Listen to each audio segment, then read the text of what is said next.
Welcome, gamers! We have Distant Worlds 2. Yes, it is here. I finally got my hands on the preview game, and it's just literally got it a handful of hours ago, but I've been sort of trying to find the best way of actually show this game off in a way that won't sort of take too many episodes, because I do want to really focus very heavily on this one. I get the actual release version, but I do want to play some fun. Like, I just want to have a bit of a playthrough with it, I guess. And I won't make this a tutorial, but I will still go through as much as I possibly can to at least, if you're sort of thinking of wish listing the game on Steam or going to be buying it when it comes out. I know very, very many of you that watch my channel will be getting it anyway. And yes, I highly, highly recommend this. This is my most highly anticipated game of 2022. And my God, what a year this is going to be for strategy gamers. There's so many great games that are on the way. You've got your Blood Bowl 3, you've got your Gal Civ 4, Master of Magic. There's so many really awesomely good games that are coming, and for me, like personally, Distant Worlds 2 is the one that I'm really, really, really looking forward to. I have been involved in the beta process, so I am very familiar with the game. I wouldn't say I'm an expert with it, to be honest, at this stage. I need to do a little bit more work, but it's a game that I've over the course of the beta period, I've really grown to love this game. And I say it sounds like I didn't love it at the start, but that's because the game was in development, and there's been a lot of changes through that beta process. And this is a great game. This really is a great game. Anyway, I know that there will be some aspects about it that you guys will, or some of you guys will actually struggle with. I did when I first started playing it, and I'll talk about those as we get to them. So, start a new game. I've thought about how I can play this in a way that is going to get me into the action reasonably quickly and give me a viable backstory. I should point out, Distant Worlds, if you've never heard of it before, and is it a niche game? It's not really a niche game. It's not even a complex game. It doesn't have to be. It's a game where you can automate the whole game if you wanted to. You can actually play this game any way you like. You can play it with sort of where you do absolutely everything, which is, it would be fairly mind-bending. Or you can play it where you literally just sort of sit back and manage one small aspect of your empire. It's quite unique in that way. Also, Distant Worlds is beautifully unbalanced, and it's a terminology that I've used for probably a decade now. It's the most beautifully unbalanced game I've ever played.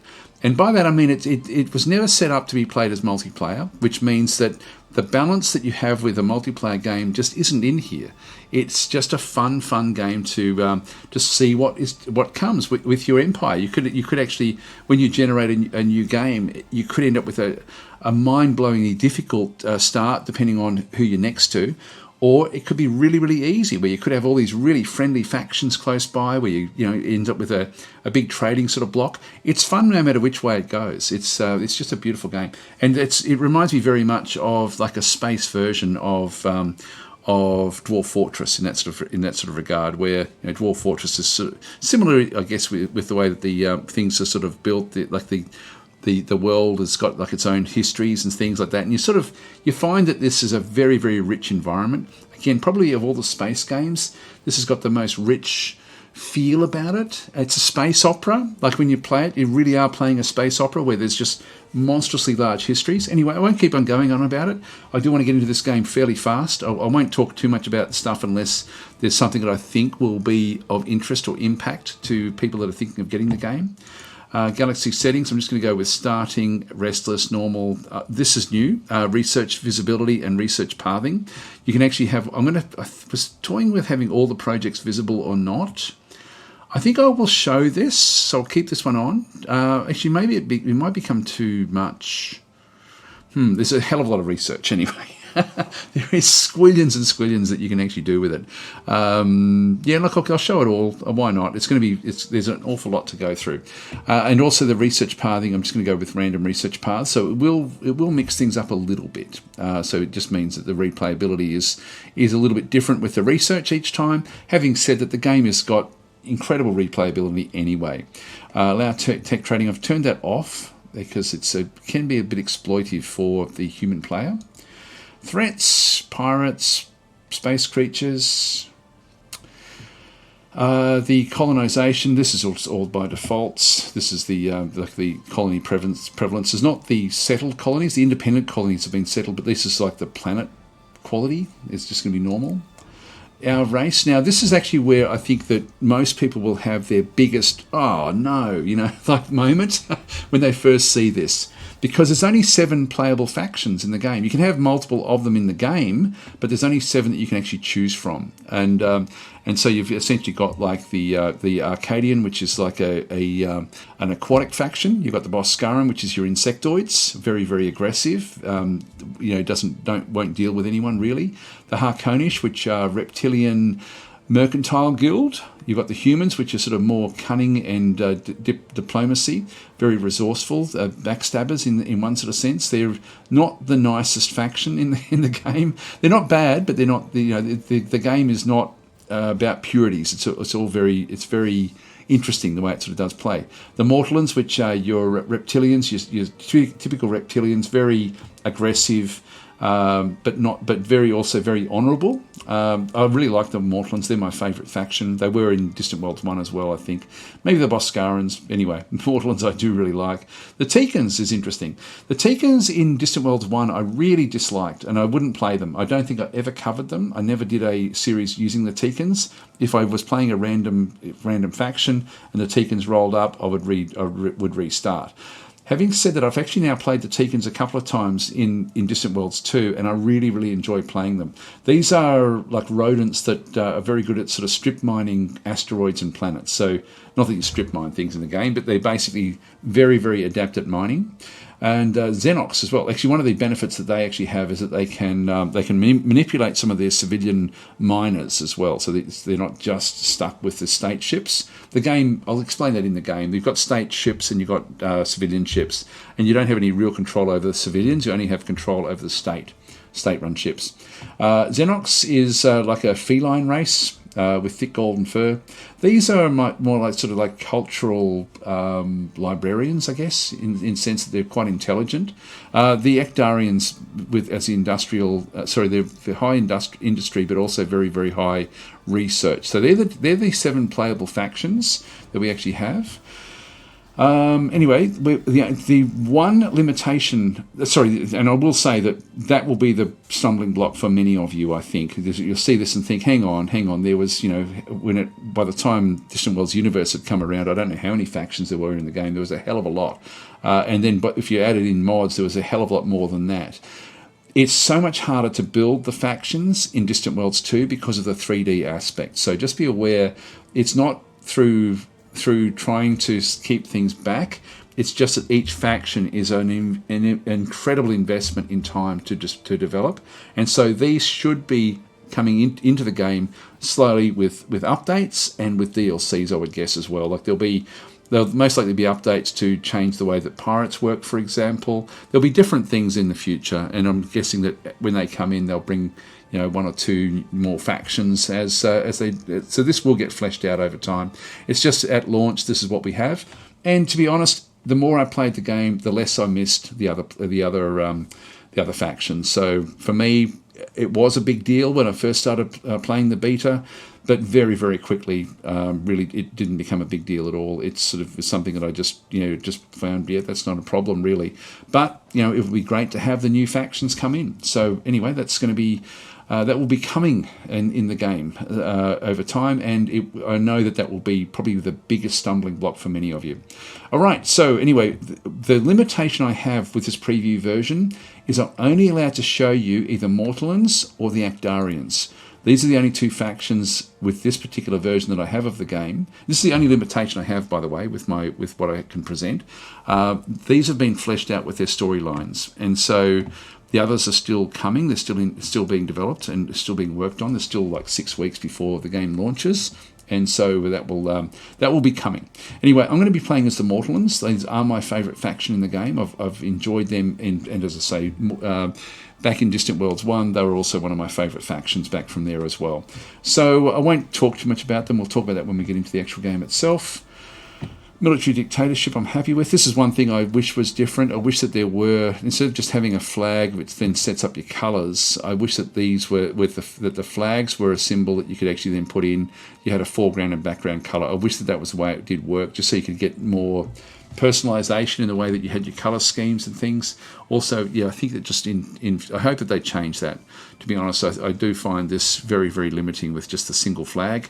Not that it's a big deal, but it's just one of those little things that I think would be better if it was done the other way. So that is still something that I don't think is as good as it can be. But look, I'm being very picky because there's so much to love about this game. There's not very much in this game that you don't think, wow, when you start playing it. Anyway, let's just go ahead. It's funny, even in the beta phase, when I would load in a new version of the game, it was spine tingling at times, just when you sort of looked at the changes that were actually going on a weekly basis. Really, really, it was an awesomely good experience being part of the beta phase, I've got to say, for this incredible game. And I've got to say that, look, Matrix games really do a good job of their beta testing. Like, I've been involved in a few different beta tests along the years with different games, and I do find that the way that Matrix actually manage their beta tests is really exceptional. I've got to, hats off to Matrix Games and also to Codeforce, the developers of Distant Worlds. But the beta is sort of more managed through the Matrix Games side, and the Matrix Games and Slytherin, of course, are technically the producers of the game, and Codeforce being the developer. But in reality, Codeforce and Matrix Games extremely close with the development of the game. Like, it wasn't. There was no, like, they worked incredibly well together, and if any of you were part of the beta process, I'm sure that you'll all back me up on that. It was it was magical to watch that. It was really something special to be part of that, to be honest. Just from an outside beta testing perspective. Anyway, I'm gushing again. I've got to stop this. Yes, I am a fanboy, but I did go into this with a lot of negative thoughts when I first saw the game, and that they have all disappeared very, very quickly over time. Next, your starting situation. Now, I'm going to go with a starting expansion where we only have a single small colony, no other development at all, but at tech level 2. So I'm going to boost my tech level from the default pre-warp 3 ahead to tech level 2. This is going to give me a massive boost in technology. Now, the other empires, I'm going to turn off the auto-generate the empires, and I'm going to go with random races. Now, should I make sure that we have one of each? Let's go Boscaran, so we get an old... I'm putting all these at tech level 0. Let's just make sure we get at least one Boscaran, one Harkonish. We'll get one of everything, actually. Akdarian, Human. I won't get extra Mortalans at this stage. Tikans and Xenox, just so we've got a few of them, and we've got a couple of others there that I've just added in that are going to be just other randoms that sort of come in, but they're going to be on tech level 0, so they'll have the enough to get going with everything, but not really. They're going to be behind us, but they're going to be. I think I might go either mature or old. I might just go with another old, and I might just go with mature for these other ones. That way, they're going to have multiple planets, so they're going to have an empire that will sort of span the galaxy, and they'll have knowledge of us as well, but we won't have a lot of knowledge of them. Proximity will just be random, government will be random, home system will be normal. Now, actually, one thing I forgot to do was, back in through here, I'm going to play in the center. So we're going to start in the center of the galaxy. So this is all remembering what it was. It's all good stuff, I think. Might make the humans an old faction as well. What it does is just gives them high expansion and high knowledge of the galaxy. Maybe too much. I'll go back to mature. Anyway, it's a fun start doing this, I've got to say. I do enjoy this. And I did do this a bit in the beta testing just to see what it would be like, with recording in mind. Victory conditions, just going to leave all of them on there and start game. And in we go. Generating the galaxy. And there's all sorts of different other factions and monsters and all sorts of things going on in there. Right, here we go. So our faction is known as the Das Rakas Cartel. Our government is a military dictatorship. We are the Mortalan, who are typically very aggressive and very dependable. And we have a whole lot of different natural skills, which I won't cover here. Our leader is Zactri Macarius. Our homeworld is Ensi, which I'm going to be changing to Das Rakas. a rocky desert planet in the Erd-Radamar system. Nearby is the gas giant Erd-Radamar 6. Now, this is probably a moon that we're on, actually, more than a planet. Also is the ice tundra moon Aglov. So we're probably in a system with 2 moons, one of which is going to be called Dazrakis. We have much advanced technology and continue to research further. We have contact with the Akdarian Ascendancy, the Boscaran Collective, another Boscarans. Wow, this is going to get pretty aggressive. The Harkonish Council and 2 Harkonish. So there's our randoms. We've found our randoms. We've found so we've got a random Harkonish and a random Boscaran. This is aggressive, guys. This is going to be very, very aggressive. So this is going to be interesting to see what I should have probably put in one of the Mortallans, but anyway, it doesn't really matter. So explore, expand, and conquer. Let's get started. Now watch this. This is really cool. In we go. In we go. In we go. Isn't that mind-blowing? The first time I saw that, I had tingles running, like I had goosebumps and tingles up and down my spine. It was awesome to sort of see that progression. I just really like that, to be honest. Glory awaits, and through here the game is now paused. We'll quickly go through this one. So the backstory, this is NC. We're going to change that to Dazrakis. Of course, this is a play on the word Arrakis, because we are a rocky desert moon. It's not a sandy desert moon, but a rocky desert moon will be enough. So Dazrakis is the actual planet itself. And so we've changed this one across. Now we have a facility on this one, which is the Ancient Mortallan Troopship Ruins, which is back and through here. So in the Ancient Mortallan Troopship Ruins, we have made a curious discovery. Now the backstory I'm going to be playing is that this was a troop ship that has been floating in space in cryosleep for thousands upon thousands of years. So back when the old empires were strong, this was a troop ship from that era, and it brings with it a whole lot of other ships in its storage capacity, which we're now seeing sort of around the actual planet itself, and it's now crashed onto the planet, and we've come out of cryosleep. There's 2 billion of us, 2 billion Mortallans. We happen to have all of the technology that we had developed in that period, but we've got no resources. So we're starting from scratch in terms of resources, but we do have an advantage in technology. While we've been traveling in cryosleep, the rest of the galaxy has disintegrated into basically into small blocks that really have now lost control, lost sight of what their technology is. Now there will be things left over in the galaxy anyway of special ships that we may be able to find over time, etc., etc. So glory awaits. We're the slavers of the Mortak, the bravest of the brave. The traditions of our ancestors who came here in the age before live strong within us. We know that they were the greatest of warriors who stood against all and were never vanquished, even by the great ancient horror that consumed the stars. We've kept the old ways and the ancient pact to rebuild and regain the greatness of the champions of old.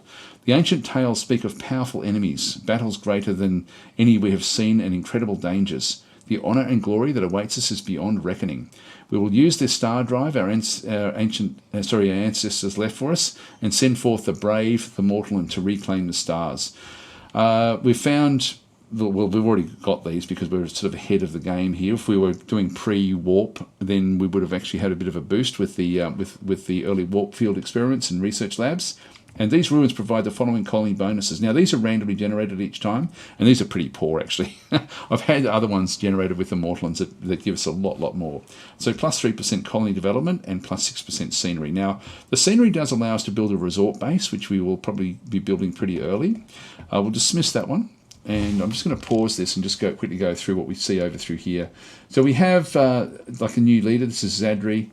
Has appeared. Now it's saying at NC, but it's actually now going to be Dazrakis, so that's going to be fine. We'll just dismiss that one. Then we've come across the Boscarans. This is going to be an aggressive game, guys. This is going to be fun. There's going to be a lot of fun. And we then see that they've got different leaders. We don't need to see all this stuff. There's the Harkonish and their leader. Dismiss that as well. And then we've finally got the Akdarans as well that we're now aware of, and their leaders as well. And then we're going to come across a few of the other leaders, like the Harkonish one there in the Boscaran Hive. So we're aware of a fair few different things in the galaxy. Let's have a look at the galaxy. Like while we've got it at pause, we'll just have a quick look and see what's where. So yeah, we are a moon around this gas giant Radamar 6. We'll move further back. Now we're going to find a lot of resources in here, I would think. Are there any There's deep ocean, carbonaceous, mangrove forest. Great sandy desert planet. We should be able to, once we actually have an explorer there, we should be able to settle that one fairly early. Another gas giant over there as well. Now we will always have Caslon in our home system as long as we sort of chose a normal system, which is what we've got. We can see there, actually we can see these different things in through there. There's the sandy desert planet there. Oh, so I should have looked at that to see what was what. Okay, so we'll just go back further out. So this is our local area. Now this colour here, don't be put off by this. This does not mean that we're playing sector by sector. It just means that this sector we control, and we probably control a handful of other sectors around here. Now this is interesting. We don't actually have any of the big nebulas that are close by. We really are in the middle of the galaxy, and it's going to allow us to become quite aggressive, I think, fairly quickly over time. The nebulas are choke points, or they create choke points. So we've got one little access point out between nebulas in through here, which will allow us to break out this way. We've got some planets that sort of snake out through this side. We have a way through there if we have to get it, and we've got a few in through here. We've got a few small nebulas, even back in amongst the middle through this side. Nebulas, by the way, can be galactic storms, iron storms, gravitic storms, or radiation zones. They all have a different thing that they do to your ships, and it really is debilitating now in this game. So it's very, very big. This is one thing I don't like about the game as well, and I'll just go through all the things that I really just don't like. I wish that these actually had a solid circle on the ground, so you could see the actual size of the of exactly what's inside the region that's being controlled. The only way to tell is that one inside this area or not, and this one as well. Is the easiest way is to go and change your view to top down, and then have a bit of a look and just sort of rotate it around. And you can see both of these are inside that area. Just go back to the default view, which is on this particular angle. I won't go through much of this at this point in time. This is not a tutorial. Anyway, that's interesting to sort of see where we are there. And of course, we can then sort of go back out and we can see that there's a lot of nebula between us and the rim. The rim is very, very open, and the center is very, very open. But then these others have to snake through the choke points created by the nebulas. And again, it makes each galaxy that you generate, depending on the settings, can be very, very different. But I do like this. I really like this particular build, simply because of the nebulas. It makes it very interesting, where you're sort of controlling certain aspects of the game. So we're going to be going in now. We've got structured research, which it's going to take 160 years to build at this point in time. That will change over time. We have 20,000, and we've got a negative cash flow. How much time have we got? Yeah, I've still got a bit of time. Now, I might just unpause, and we'll just go back into our system, just to allow I'll unpause to allow the ships to start to do different things. So they'll go off. Actually, we've got an asteroid belt around here as well. This is good stuff, because this is going to be good for mining. And so we've got various ships in through here, like these. This is an explorer. It's going to go to Erd Radamar 6 and explore that one. We've got mining. They're going to actually help mine the Dazrakis planet. We have mining ships, another one there, no mission. Now build base. So I'll just pause this for a second. We've got two things they want us to build. A base back in through this side, which was going to be really important. We will build that one. We've hardly got any more income. And so this one here is for 10,000, the Planetary Administration Centre. I'll say yes, and we'll go into the negative with this one. And what this one will then do is, if I go show me, it wants to just build it here. This is actually part of the research, and so get ready to have your mind blown. This is all the research. At the moment, we're doing structured research down this way. We'll have a quick look at, what is it? That will be Commerce and Recreation. It may be that. I can't remember what's what. It won't be up the top there. I'll just have a quick look and see if that gives us the planetary system. That's the Commerce Centre. Nope, it's not that one. Let's just filter by command, crew, and medical systems. There'll be, here we go. That's the command centre there on the. Here we go. Planetary governments. And so what this will then do is, if we go and build this one, it's going to then cost us 10,000 credits. The size is 100, and it's going to cost us 500 per year, which is quite a bit. But the benefit we get from that one is that we end up with empire bonuses of ambassadors appearing at plus 10%. The leader quality goes up by 10%. And we also then get colony happiness, colony corruption reduction at 10% as well, colony defence at plus 10%, and colony development at plus 10%. It's worth getting. So that is definitely worth getting. And then we're going to end up with sort of system governance back in through there, which will then go, so that's the Planetary Administration Centre. This then enhances that a little bit. So we can sort of then go with the complex. And so we get a better results. But that is definitely worth doing. So I'll just exit research. And actually, will that remember?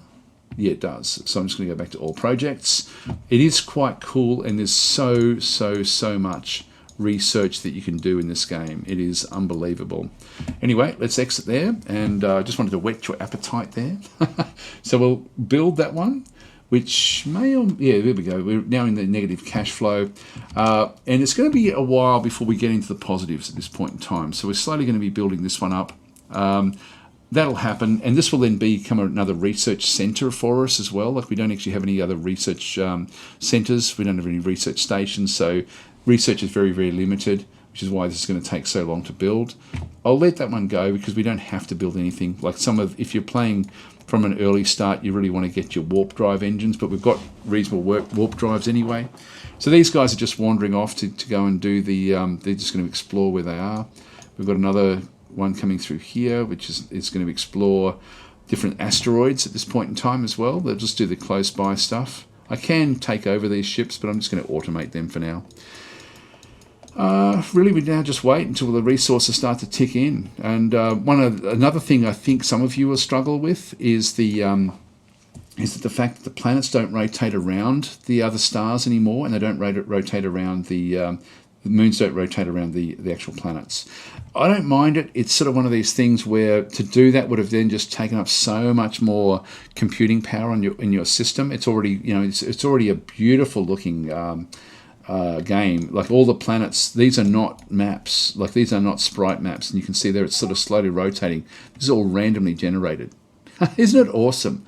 Isn't it absolutely awesome? Every single planet is like this. Like, we've got this is Dazrakis. Randomly generated planet with certain little cities and things. And as the population grows, we then see more and more of these cities as they develop. Now, there's a mining station. Yes, we do want to... Actually, that's... No, I don't want that one. I'm just going to decline that one. I didn't see... I hope that they haven't discovered... No, we still haven't discovered this one. I need the Caslon before I get anything else. So they've gone to the ice tundra moon. Actually, they are building a mining station there. I didn't want them to do that. I think I'll stop that construction. This is the one that we want. This one does have the asteroid belt around it. So initially, the game was really just focused very heavily on your local system. Discovered resources at Ranamar 5. That's Ranamar 6. Dismiss that. That wants to build that as well. I'll decline that one. Just make sure that that's not just somehow clicking in. It is. I don't know. That looks like a bug. Just stop that as well. It's this one here that I want to be building at, and at the moment I've got negative cash flow.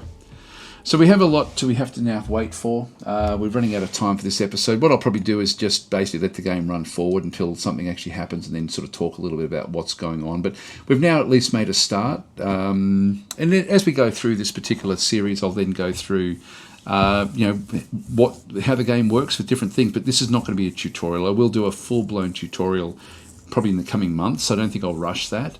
I will be wanting to really make sure I know exactly what I'm talking about before I get started with that. And I've been playing the beta a lot, but I'm certainly not fully expert at everything. Discovered steel. This is important. We do need a lot of steel. So you've found it in an asteroid back over through there, and more in through here. I just can right click on those to get rid of those. But as I say, it's a really cool looking game. Now, if I use the QE keys, I can sort of just rotate the game around a little bit at a time. So I can sort of do the rotation with the Q and E. Now, there was another way of doing the rotation. I forget how to do that. It seems to sort of, if I go there, Yeah, no, these were locking to different areas at one point. I can just use the middle mouse button to sort of click and rotate, depending on if I want to sort of get a different view. But no, I can't remember how to. There was a way to change the rotation using the Shift Q. Yeah, okay. So this is actually now how you can sort of go facing galactic east, facing galactic northeast, facing galactic north. So we can sort of get, this was the northeast was the default position, I think, that we actually had. So that's just pushing Shift Q and E to then sort of get these rotations. So because you will very quickly get, actually that is building. No, it's not. It's just mining. That's all right. It does get a little, actually no, it was back more this way. Yeah, galactic north. We'll just go that way. So that's the default position that we were actually started the game in. So I'll just sort of keep it there. New spy has appeared. Now we don't actually have much that she will just dismiss the message, and we are out of time. So I might do the spy missions next turn. Thanks for watching. I will catch you then.